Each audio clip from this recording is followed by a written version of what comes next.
La bala de cañón silbó a través de la niebla matutina a 365 metros por segundo, desgarrando el pecho del capitán Jean Dubois, antes de decapitar su caballo y estrellarse contra el jinete que lo seguía. 3 objetivos. Un disparo. El coronel de dragones francés observó horrorizado cómo su caballería de élite, el orgullo del ejército de Napoleón, veteranos que habían aplastado a lanceros prusianos y coraceros austriacos, se desmoronaba como muñecos de papel ante armas que no deberían existir. Artillería española. Cañones de 4 libras. Juguetes ridículos comparados con los cañones franceses de 12 libras. Sin embargo, en 90 minutos sangrientos de una mañana de octubre de 1811, estas armas inferiores masacrarían a más de 1.800 de los mejores jinetes franceses y reescribirían todos los manuales tácticos de Europa. Los franceses lo llamaron imposible. Los españoles lo llamaron venganza. Andrés Vargas apretó sus manos callosas contra el bronce abrasador del cañón de su cañón y sintió el metal arder a través de sus guantes de cuero. Tenía 26 años, un ex-herrero de Toledo que había herrado caballos hacía 2 años y no sabía nada de artillería, salvo que era ruidosa y mataba con eficacia. Sus manos aún mostraban cicatrices del trabajo en la forja, quemaduras superpuestas, pero esas viejas heridas no eran nada comparadas con lo que los franceses habían hecho en su ciudad natal.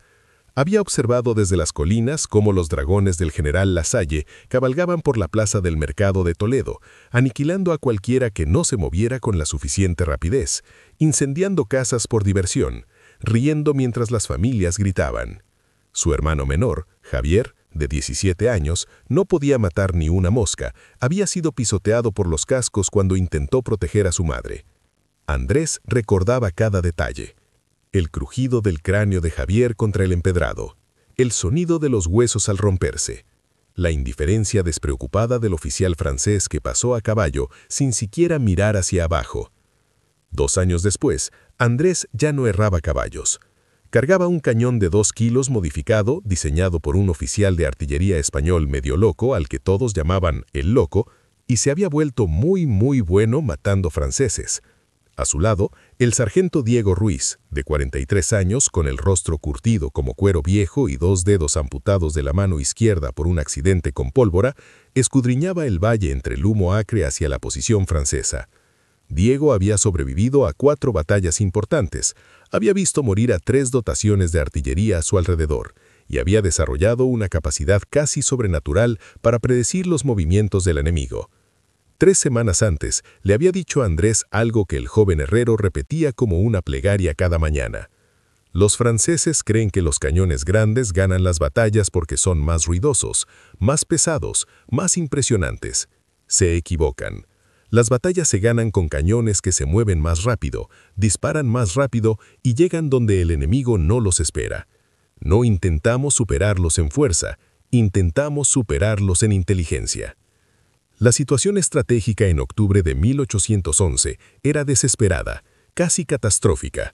La Guerra de la Independencia de Napoleón había entrado en su 3er año brutal, y España perdía en todos los frentes importantes. El mariscal Auguste Marmont comandaba 48.000 soldados franceses en el centro de España, aplastando sistemáticamente la resistencia con una fuerza abrumadora y brillantez táctica. Su caballería, 6.000 dragones organizados en 3 regimientos de élite, funcionaba como su martillo estratégico, destrozando las posiciones españolas antes incluso de que la infantería pudiera desplegarse. No eran jinetes comunes. Los dragones franceses eran infantería montada, entrenada para luchar a caballo o a pie, equipados con carabinas, sables y pistolas, con la disciplina suficiente para cargar contra las posiciones de artillería y la habilidad suficiente para triunfar. Habían derrotado a las fuerzas españolas en Medellín, Ocaña y Alba de Tormes, infligiéndoles una tasa de bajas de 7-1. Cuando los dragones franceses aparecían en el campo de batalla, los comandantes españoles solían ordenar la retirada inmediata, ya que plantarse y luchar significaba la aniquilación. El cuerpo de artillería español era un triste chiste comparado con las capacidades francesas. El sistema Gribaud francés, estandarizado, móvil y de una eficacia devastadora, representaba la cúspide de la ingeniería militar de la Ilustración. Sus cañones de 12 libras podían destrozar fortificaciones a 800 metros. Sus cañones de 8 libras podían destrozar formaciones de infantería. Y sus tripulaciones bien entrenadas podían disparar 3 proyectiles por minuto con una precisión aterradora. La artillería española, en cambio, era una colección despareja de cañones anticuados, tripulaciones poco entrenadas y munición limitada. Mayoría de los cañones españoles eran piezas posicionales, diseñadas para defender fortalezas, demasiado pesadas para la guerra móvil. En batallas a campo abierto, la artillería francesa superaba constantemente en alcance, fuego y maniobra a los cañones españoles por márgenes tan amplios que los oficiales de artillería españoles habían empezado a recomendar discretamente la disolución total de su rama. Ahí es donde entró en la historia el capitán Esteban Mendoza, y aquí es donde las cosas se pusieron interesantes. Mendoza tenía 38 años, un noble sevillano de poca monta que había estudiado matemáticas en la Universidad de Salamanca antes de unirse al cuerpo de artillería en 1802. Era un mediocre arribista, un pésimo jinete y un genio absoluto en balística y metalurgia. Mientras otros oficiales españoles se obsesionaban con las formaciones de los patios de armas y los códigos de honor aristocráticos, Mendoza se obsesionaba con los informes tácticos franceses, las innovaciones de la artillería británica y una pregunta fundamental que lo desvelaba. ¿Por qué la movilidad importaba más que la potencia de fuego en la guerra moderna? Los franceses lo habían descubierto. Su sistema Gribeauval priorizaba el redespliegue rápido sobre el calibre máximo. Un cañón de 12 libras que reposicionaba en 6 caballos y 15 minutos era inútil comparado con uno de 4 libras que requería 2 caballos y 90 segundos. Las batallas se desarrollaban demasiado rápido para las armas pesadas. Para cuando desarmabas y apuntabas con tu destructor de fortalezas, la caballería enemiga ya había flanqueado tu posición y estaba reduciendo a tu tripulación. Mendoza se dio cuenta de algo que los propios franceses no habían explotado por completo. Si se conseguía que la artillería fuera lo suficientemente móvil, lo suficientemente rápida para seguir el ritmo de la caballería, lo suficientemente ligera para atravesar terrenos accidentados, lo suficientemente sencilla para que tripulaciones semientrenadas la operaran con eficacia, se podían transformar los cañones de armas defensivas en herramientas de ataque. En lugar de esperar a que el enemigo atacara las posiciones preparadas, se podía cazarlo, emboscarlo, atacarlo donde se sintiera más seguro. La mayor fortaleza de los dragones franceses, su velocidad y su poder de choque, se convertiría en una vulnerabilidad si se pudiera ubicar la artillería donde no debía estar. El desafío técnico era brutal. Los cañones estándar de 4 libras pesaban 800 libras, requerían tiros de 4 caballos y tripulaciones de 6 hombres para un funcionamiento eficiente. El diseño modificado de Mendoza redujo el peso a 480 libras acortando el cañón 16 pulgadas y utilizando una aleación de bronce y hierro que sacrificaba durabilidad por ligereza. Rediseñó el carro con ruedas de mayor diámetro que se adaptaban a terrenos difíciles, añadió un revolucionario sistema de aguilana de liberación rápida que redujo el tiempo de desligamiento de 8 minutos a 45 segundos y desarrolló un mecanismo de puntería simplificado que los agricultores convertidos en soldados podían dominar en semanas en lugar de meses. Lo más controvertido fue que redujo el tamaño de la tripulación a 4 hombres y los entrenó para operar con una velocidad aterradora. Cargar, apuntar, disparar, aguilana, moverse, repetir. Su prototipo de tripulación podía disparar 4 rondas por minuto, más rápido de lo que la infantería podía recargar mosquetes, y podía reposicionarse 300 metros en menos de 2 minutos. El mando de artillería español pensó que estaba loco. Cañones más ligeros implicaban menor alcance, menor penetración y menor precisión. ¿Por qué debilitar intencionalmente las armas? La respuesta de Mendoza fue fríamente matemática. Un cañón de 12 libras que dispara cada 2 minutos desde una posición fija dispara 6 proyectiles en 12 minutos. Mi cañón de 4 libras dispara 4 veces por minuto y puede reposicionarse para impactar a los enemigos desde ángulos inesperados.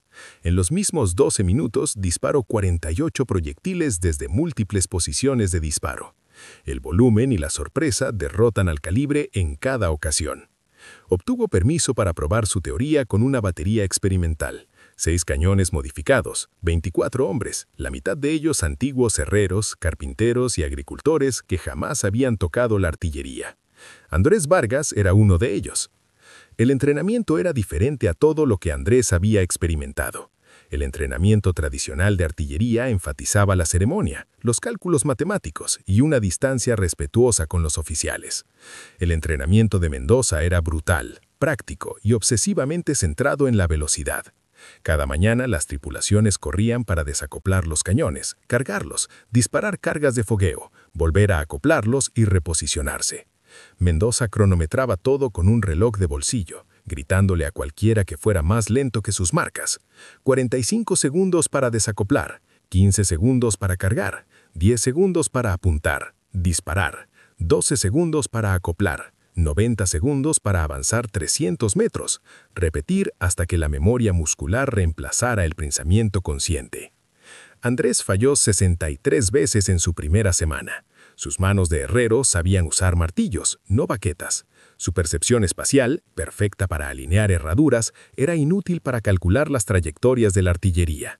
Soltó munición, se las arregló para manipular el aguilana de liberación rápida y en una ocasión casi le aplasta los dedos que le quedaban a Diego con una rueda mal manejada. Tras una sesión particularmente desastrosa, Andrés se sentó solo a limpiar su cañón y consideró seriamente desertar. Se había enlistado para matar franceses, no para humillarse a diario. Diego lo encontró ahí. El viejo sargento se sentó, sacó una lata de tabaco abollada y habló en voz baja. ¿Sabes por qué me faltan estos dedos? Tenía 28 años, creía saberlo todo. Me volví arrogante con una carga de pólvora. ¡Bum! 2 dedos perdidos, casi pierdo un ojo. Quería dejarlo. Ya no podía sostener una baqueta bien, me sentía inútil. Pero esto es lo que aprendí. La artillería no se trata de ser perfecto, se trata de ser lo suficientemente rápido y estar lo suficientemente cerca como para que incluso los disparos imperfectos destrocen al enemigo.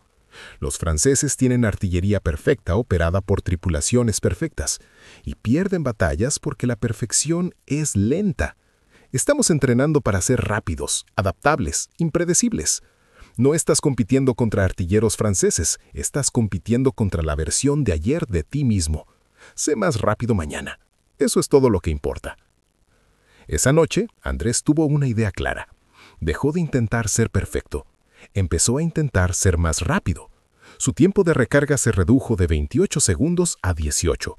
Su puntería mejoró, pasando de acertar a veces a acertar constantemente a 200 metros.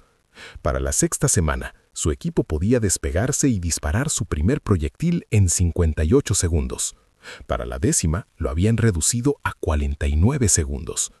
La batería de Mendoza se había convertido en la unidad de artillería más rápida del ejército español, quizá de toda Europa. En septiembre de 1811, la batería de Mendoza tuvo su primera prueba de combate real, una escaramuza contra los recolectores franceses cerca de Salamanca. La doctrina táctica estándar establecía que la artillería española debía desplegarse en terreno elevado, disparar algunas rondas y retirarse antes de que llegara la caballería francesa. Mendoza ignoró por completo la doctrina. Colocó sus 6 cañones en un espeso bosque a 300 metros de un convoy de suministros francés, esperó a que la guardia enemiga se relajara y luego desató una emboscada devastadora. 24 rondas en 90 segundos.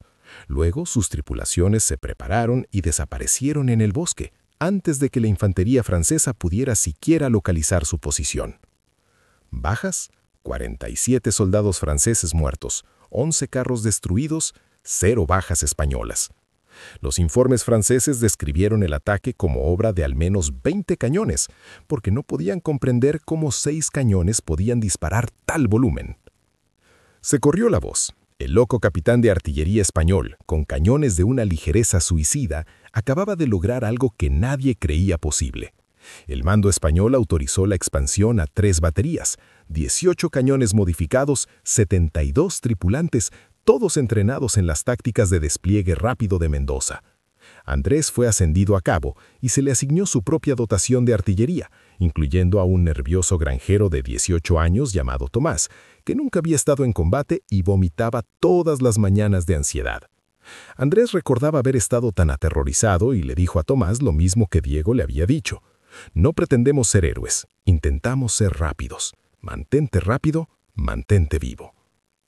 Los oficiales de inteligencia del mariscal Marmont se percataron del incidente de Salamanca, pero lo descartaron como una emboscada fortuita. La artillería española seguía sin representar una amenaza en sus evaluaciones tácticas. Esa subestimación fatal les costaría todo. 21 de octubre de 1811. Valle de los Arapiles, a 6 kilómetros al sur de Salamanca. Marmont ordenó un reconocimiento en masa para sondear las posiciones españolas antes de lanzar su ofensiva principal. Asignó al coronel Philippe Rousseau, de 41 años, veterano de 50 combates de caballería y condecorado con la Legión de Honor, para liderar a 1.200 dragones en un movimiento de barrido diseñado para identificar la fuerza y posicionamiento español. Se suponía que sería una operación de bajo riesgo. Los dragones avanzarían en columna, las fuerzas españolas se rebelarían disparando, la caballería francesa se retiraría con la información intacta. Reconocimiento estándar. No se esperaba resistencia. Rousseau era arrogante pero competente. Su 15º regimiento de dragones había aplastado la resistencia en Medellín, donde aplastó a 400 infantes en una sola carga. Sus hombres eran veteranos, magníficamente montados en caballos criados para su tamaño y resistencia, equipados con sables modelo 1805 lo suficientemente afilados como para decapitar de un solo golpe. Llevaban cascos de blaso con penachos de crin, casacas verdes con ribetes rojos y un aura de absoluta confianza. Después de 3 años de destruir todas las fuerzas españolas con las que se topaba, dejaba de preocuparse por la capacidad española. Esta es la versión del siglo XIX de un gigante tecnológico que ignora una startup desventajada porque las cifras no cuadran en teoría. Los dragones franceses tenían mejor entrenamiento, mejor equipo, mejores caballos, mejor todo. En teoría, no existía ningún escenario en el que la artillería ligera española pudiera amenazar a la caballería de élite. La caballería se movía rápido, la artillería era lenta. Esas eran las reglas, excepto que Mendoza acababa de reescribir las reglas y nadie se lo había dicho a los franceses. Esto es lo que necesitas entender sobre las tácticas de caballería de principios del siglo XIX. Los dragones operaban en columnas cerradas al desplazarse por el campo. 4 jinetes en línea, 300 filas de profundo. Esto maximizaba el control y la velocidad, pero creaba una densidad que los hacía vulnerables a la artillería. Una vez identificadas las posiciones enemigas, se desplegaban en formación de línea, ampliamente abiertos, 2 filas de profundidad, lo que reducía la vulnerabilidad, pero sacrificaba la velocidad. El cálculo táctico era simple: moverse rápido en columna hasta verse amenazados y luego desplegarse para el combate. Esto funcionaba perfectamente contra la artillería estática, ya que los cañones no podían reposicionarse con la suficiente rapidez como para ser efectivos. Mendoza había pasado 6 meses estudiando manuales tácticos franceses capturados y entendía la doctrina de los dragones mejor que algunos oficiales franceses. Sabía que Rousseau avanzaría en columna. Sabía que el coronel esperaría que cualquier artillería española se posicionara en terreno claramente elevado. Sabía que la doctrina francesa dictaba que la caballería debía retirarse inmediatamente al encontrarse con posiciones de artillería preparadas. Así que Mendoza hizo lo imposible. Colocó sus 3 baterías, 18 cañones y 72 hombres en 3 lugares ocultos, dispersos por un terreno aparentemente desolado, sin terreno elevado, sin posiciones de tiro obvias, solo puntos cuidadosamente estudiados con buenos ángulos, zonas de aniquilación despejadas y múltiples rutas de retirada. Su plan era sencillamente hermoso: dejar que los dragones entraran en una zona de aniquilación de 3 lados donde el fuego de artillería concentrado los alcanzaría simultáneamente desde direcciones inesperadas, sembrando el pánico e impidiendo una retirada organizada. Los franceses se adentrarían en terreno que consideraban seguro, y Andrés los sometería a un nivel de violencia que no podían prever. El amanecer del 21 de octubre amaneció frío, con la niebla suspendida en el valle como algodón. Andrés se agazapó junto a su cañón en una pequeña zona boscosa a 200 metros de la carretera principal, con su aliento visible en el aire gélido y las manos ligeramente temblorosas por el frío y la anticipación. Tomás se arrodilló a su lado, pálido, con los labios moviéndose en una oración silenciosa. Diego revisó y volvió a revisar el mecanismo de liberación rápida por 40ª vez. Llevaban en posición desde las 3 de la madrugada, esperando, observando, con la esperanza de que la información de Mendoza sobre los movimientos franceses fuera precisa. A las 6:47 lo oyeron, un retumbar sordo, como un trueno lejano. Cascos, cientos, miles. El sonido se hizo más fuerte, más cercano, acompañado por el tintineo de los arneses y el crujido rítmico del cuero. Andrés sintió que el corazón le latía con fuerza contra las costillas, como si quisiera escapar. Esto era diferente de la emboscada de Salamanca. Aquella había sido con recolectores y tropas de suministro. Aquello eran 1.200 soldados de caballería de élite que se habían forjado una reputación aplastando a oponentes exactamente como él. ¿Podría un herrero matar realmente a soldados profesionales? ¿Podrían los agricultores y carpinteros, armados con cañones ligeros, enfrentarse a los mejores de Napoleón? ¿O acaso Mendoza los estaba guiando hacia una matanza sin sentido? A través de la niebla los dragones parecían fantasmas materializándose en la realidad. Formación en columna, de 4 en 4, con cascos de latón reluciendo incluso en la tenue luz de la mañana. Parecían invencibles. Caballos enormes, jinetes veteranos, disciplina perfecta. Se movían con despreocupada confianza porque nunca habían encontrado resistencia seria en esta región. La mano de Diego agarró el hombro de Andrés, estabilizándolo. Recuerda tu entrenamiento. Rápido es mejor que perfecto. Deja que se acerquen. Mendoza sabe lo que hace. Los dragones se adentraron en el valle, completamente inconscientes de que acababan de entrar en un campo de batalla cuidadosamente preparado. Rousseau cabalgaba cerca del frente, relajado en su silla, probablemente pensando en el desayuno. Desde 3 posiciones diferentes, las dotaciones de cañones españoles esperaban con mechas encendidas, con el corazón palpitante, observando cómo se acercaba el campo de tiro. 250 metros, 200 metros, 150 metros. El silbido de Mendoza cortó el silencio de la mañana como un cuchillo. 18 cañones rugieron simultáneamente. El sonido fue apocalíptico, un trueno que rompió la tranquilidad del valle e hizo que los pájaros saltaran de los árboles en nubes de pánico. Andrés apenas procesó el cordón cuando el cañón dio una patada como una mula. El cañón de bronce retrocedió de golpe y el humo erupcionó ocultando todo. A través del caos oyó gritos, caballos, hombres, ambos. Las balas de cañón habían destrozado la densa columna con un efecto devastador. Un disparo podía atravesar 3 caballos y 2 jinetes antes de perder impulso. Los elementos de vanguardia de la columna de Rousseau simplemente se desintegraron, cuerpos explotando, caballos desmoronándose, sables volando por los aires como metralla. Hombres que habían estado vivos 3 segundos antes eran ahora fragmentos de carne y hueso esparcidos por el barro. «Carga», dijo Diego, y la memoria muscular se apoderó. Andrés agarró la bolsa de pólvora que Tomás le había lanzado, la metió en el cañón, añadió relleno, metió la bala de 2 kilos y retrocedió. Diego ajustó la elevación ligeramente. ¡Fuego! Segunda descarga, 14 segundos después de la primera. La columna francesa intentaba desplegarse en formación, pero no lograba organizarse entre el humo, el caos y los cadáveres. Más balas de cañón resonaron entre sus filas. Más hombres murieron. Más caballos cayeron relinchando, porque los caballos relinchan cuando mueren, y es el sonido más horrible que jamás se oirá. Rousseau gritaba órdenes que nadie podía oír por encima del estruendo de la artillería. Su entrenamiento táctico requería identificar las posiciones de la artillería enemiga y cargar contra ellas antes de que pudieran recargar. Pero no pudo identificar nada a través del humo, y los cañones españoles disparaban desde 3 direcciones diferentes, lo que violaba toda la doctrina táctica que conocía.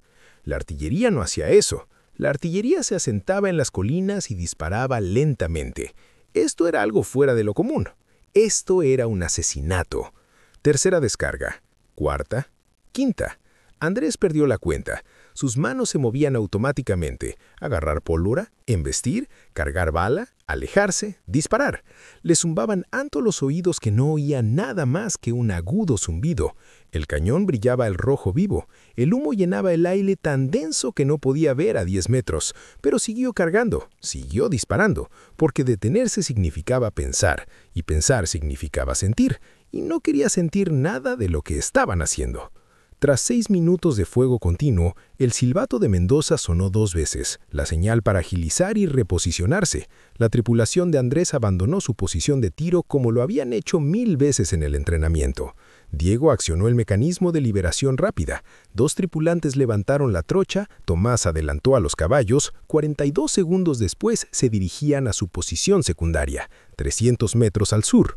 Los franceses nunca los vieron partir, el humo lo obscurecía todo. Para cuando los dragones localizaron la primera posición de tiro, los cañones españoles ya estaban desplegando sus cañones en la segunda, listos para reanudar la matanza desde un nuevo ángulo. Esta fue la revolución táctica que nadie había previsto. Se suponía que la artillería no debía moverse durante el combate, debía disparar desde posiciones fijas hasta ser superada o recibir la orden de retirada. Mendoza había creado equipos de ataque de artillería móviles que luchaban como la caballería, golpeaban con fuerza, desaparecían y volvían a atacar desde un lugar inesperado. Los franceses carecían de una doctrina para contrarrestar esto, porque nadie había imaginado que fuera posible. Desde su posición secundaria, Andrés observaba a través del humo que se disipaba cómo los dragones franceses intentaban organizar una respuesta coherente. Rousseau había formado una línea con unos 600 hombres y se preparaba para cargar hacia la última posición conocida de los cañones españoles. Fue una decisión valiente, quizás incluso la respuesta táctica correcta, pero se basaba en suposiciones obsoletas sobre la ubicación de esos cañones. El silbato de Mendoza anunció la reanudación. 18 cañones dispararon simultáneamente desde posiciones a 300 metros de donde los franceses los esperaban. La línea de caballería se hizo añicos. Las balas de cañón atravesaron a caballos y jinetes con igual desprecio. La disciplina de la formación se desmoronó cuando los dragones se dieron cuenta de que el enemigo no estaba donde creían y disparaba desde ángulos que deberían ser imposibles. Algunos jinetes intentaron cargar hacia las nuevas posiciones, otros intentaron retirarse. La mayoría simplemente murió confusa. Rousseau recibió una bala de cañón en el pecho que le arrancó todo, desde el esternón hasta la columna vertebral. Un instante después era un coronel condecorado al mando de tropas de élite. Al instante siguiente era una niebla rosada y restos humanos cayendo. Su segundo al mando, el mayor Etienne Leclerc, tomó el control e inmediatamente ordenó la retirada total, porque quedarse significaba morir. Pero retirarse de la artillería móvil resultó casi tan letal como atacarla.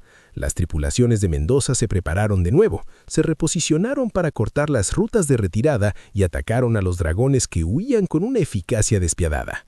La caballería francesa, acostumbrada a ser la cazadora, se había convertido en presa y no tenían experiencia en ese papel. La batalla, si es que a una masacre de 90 minutos se le podía llamar batalla, terminó cuando los dragones franceses supervivientes finalmente escaparon del alcance de la artillería y se reagruparon a 5 kilómetros de distancia. El mayor Etienne Leclerc hizo un recuento y sintió un nudo en el estómago. 1.200 hombres habían entrado en el valle esa mañana. 473 respondieron a la lista. Más de 700 muertos o heridos. Bajas 58%. De artillería ligera en 90 minutos. Bajas españolas, 11 muertos, 19 heridos. Todo ello a causa de una sola carga de caballería francesa que invadió brevemente una posición de artillería antes de ser repelida. Tasa de bajas 64-1. Esas cifras rompieron todos los modelos tácticos existentes.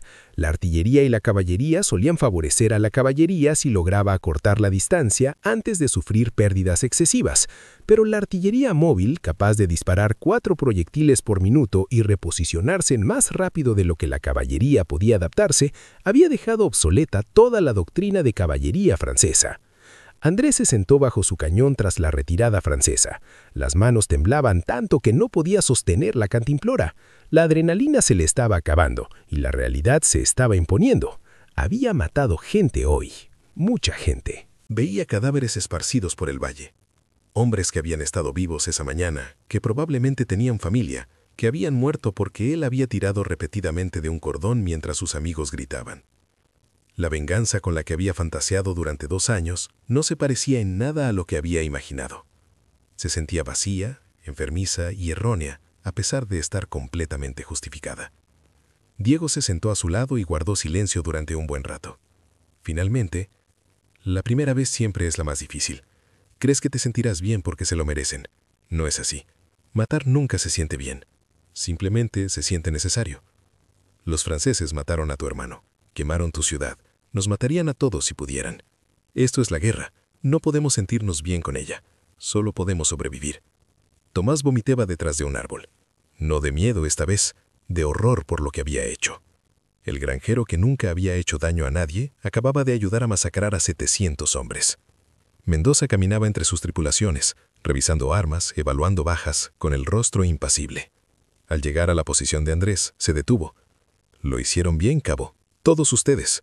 Esto es lo que España necesitaba. Una prueba de que podemos contraatacar, de que las fuerzas francesas no son invencibles, de que la innovación vence a la fuerza bruta. Marmont se lo pensará 2 veces antes de enviar caballería contra posiciones españolas desconocidas. El miedo es un arma, y hoy la forjamos. Los historiadores militares posteriormente considerarían la batalla de los Arapiles como el momento crucial en el que la artillería española dejó de ser un lastre para convertirse en un multiplicador de fuerza. La doctrina de artillería móvil de Mendoza se extendió rápidamente entre las fuerzas españolas, y múltiples baterías adoptaron sus modificaciones y regímenes de entrenamiento. Los comandantes franceses, que ya lidiaban con la guerra de guerrillas y la presión británica, ahora debían considerar la posibilidad de que la artillería española apareciera en cualquier lugar, se moviera de forma impredecible y desplegara una potencia de fuego devastadora desde ángulos inesperados. Según los archivos militares franceses obtenidos tras la derrota de Napoleón, el mariscal Marmont escribió al ministro de Guerra en noviembre de 1811. Los españoles han desarrollado tácticas de artillería que hacen obsoleta nuestra doctrina de caballería en ciertos terrenos. Recomiendo la revisión táctica inmediata y el desarrollo de una contradoctrina. Nuestras pérdidas a manos de las baterías móviles españolas han superado los 5.000 hombres desde septiembre, con índices de bajas que favorecen a las fuerzas españolas por márgenes que me avergüenza informar oficialmente. Los observadores británicos, en particular el general Arthur Wellesley, quien luego se convertiría en duque de Wellington, documentaron con gran interés las innovaciones de la artillería española. Uno de los oficiales del Estado Mayor de Wellesley escribió: «Las baterías del capitán Mendoza demuestran que la movilidad y la cadencia de fuego pueden sustituir al calibre y el alcance en situaciones tácticas específicas. Sus tripulaciones alcanzan cadencias de fuego que antes creía imposibles y se reposicionan con una velocidad que rivaliza con la de la caballería. Si España logra producir estas baterías en gran cantidad, la superioridad numérica francesa se vuelve mucho menos significativa». El impacto estratégico se extendió a lo largo de 1812 y 1813. Mendoza entrenó a 16 comandantes de batería adicionales en sus métodos, ampliando la artillería móvil española a más de 40 baterías para mediados de 1812. Estas unidades participaron en las batallas de Salamanca, Vitoria y los Pirineos, superando constantemente sus límites y contribuyendo a las victorias aliadas que finalmente expulsaron por completo a las fuerzas francesas de España. El impacto psicológico francés fue considerable. Los soldados que antes consideraban a las fuerzas españolas una molestia menor, ahora se acercaban a las posiciones españolas con auténtica cautela. La revolución táctica que Mendoza impulsó influyó en la doctrina de la artillería a nivel mundial. Los observadores prusianos que estudiaban la Guerra de la Independencia española observaron las tácticas de la artillería móvil española en informes que finalmente moldearon las reformas de la artillería prusiana en la década de 1830. Los oficiales de artillería americanos que estudiaban la guerra europea antes de la Guerra México-estadounidense examinaron la artillería móvil española como modelo para combatir en terrenos difíciles contra oponentes numéricamente superiores. El concepto de que una artillería más ligera y rápida podía superar a las armas más pesadas gracias a su mejor posicionamiento y cadencia de tiro se convirtió en una creencia militar aceptada a mediados de siglo. Los registros difieren en cuanto a las cifras exactas de bajas a lo largo de toda la campaña, pero la mayoría de los historiadores coinciden en que las baterías de Mendoza infligieron entre 12 y 18.000 bajas francesas entre septiembre de 1811 y julio de 1813, mientras que ellas mismas sufrieron aproximadamente 900 bajas, una tasa de intercambio sin precedentes para las fuerzas españolas en la Guerra de la Independencia. El profesor Jean-Claude Delacroix de la École Militaire escribió en 1963: «La doctrina de artillería móvil del capitán Mendoza representa una de las innovaciones tácticas más significativas de las guerras napoleónicas, pero sigue siendo poco apreciada en la historia militar popular porque no encaja con la narrativa dominante de la supremacía francesa». Andrés Vargas sobrevivió a la guerra, aunque perdió el brazo izquierdo en la batalla de Vitoria en 1813, cuando una contrabatería francesa finalmente localizó su posición y disparó con suerte antes de que su tripulación pudiera reajustar sus fuerzas y reposicionarse. Regresó a Toledo después de la guerra y reabrió su herrería, trabajando con una sola mano con la ayuda de sus aprendices. Nunca habló mucho de su servicio, ni siquiera cuando los veteranos se reunían para compartir anécdotas de guerra. Los recuerdos de aquella mañana de octubre en los Arapiles nunca se desvanecieron. Los gritos, el humo, el peso de matar a tantos hombres en tan poco tiempo. Se casó en 1816, tuvo 4 hijos y falleció en paz en 1854 a los 69 años. Su pieza de artillería modificada fue donada al Museo de Artillería Española de Segovia, donde permanece expuesta hoy con una pequeña placa que dice: Cañón móvil de 4 libras, diseño modificado del capitán Esteban Mendoza, utilizado en la Guerra de la Independencia de 1811-1813, notable por su revolucionaria capacidad de despliegue rápido. Diego Ruiz continuó sirviendo hasta 1814, llegando a ser sargento mayor y entrenando a docenas de dotaciones de artillería en los métodos de Mendoza. Perdió los dedos que le quedaban en un accidente en 1815, no en combate, sino por mala suerte con una bolsa de pólvora, y se retiró a vivir con su hija en Madrid. Murió en 1832 a los 64 años. Tomás Ramírez sobrevivió solo 8 meses más después de los Arapiles antes de morir en la batalla de Castalla en abril de 1812. Una carga de caballería francesa invadió su posición antes de que su tripulación pudiera aflojar. Tenía 19 años. Su familia nunca supo los detalles de su muerte, solo que había servido con valentía y había muerto en combate. Su cuerpo nunca fue recuperado. El capitán Esteban Mendoza recibió múltiples condecoraciones y ascensos, llegando finalmente al rango de coronel antes de retirarse en 1820. Dedicó el resto de sus años a enseñar matemáticas en la Universidad de Salamanca y a escribir un completo manual sobre tácticas de artillería móvil, que fue estudiado discretamente en academias militares de toda Europa. Murió en 1838 a los 65 años, homenajeado por España, pero en gran medida olvidado por la clase militar en general, que prefería celebrar las cargas de caballería y las hazañas de la infantería a las innovaciones técnicas de la artillería. El mayor Leclerc, el oficial francés que sobrevivió a los Arapiles ordenando la retirada inmediata, escribió extensamente sobre la batalla en sus memorias, publicadas en 1847. Describió la artillería móvil española como el sistema de armas psicológicamente más devastador que había encontrado en 20 años de servicio, peor que las compañías de fusileros británicas o las emboscadas de la guerrilla, porque violaba los supuestos fundamentales sobre el funcionamiento de la artillería. Sabía combatir a la infantería, sabía combatir a la caballería. No sabía combatir a la artillería que se movía como la caballería y disparaba como la infantería. Era como si los españoles hubieran creado un nuevo tipo de guerra que volvía obsoleto mi entrenamiento.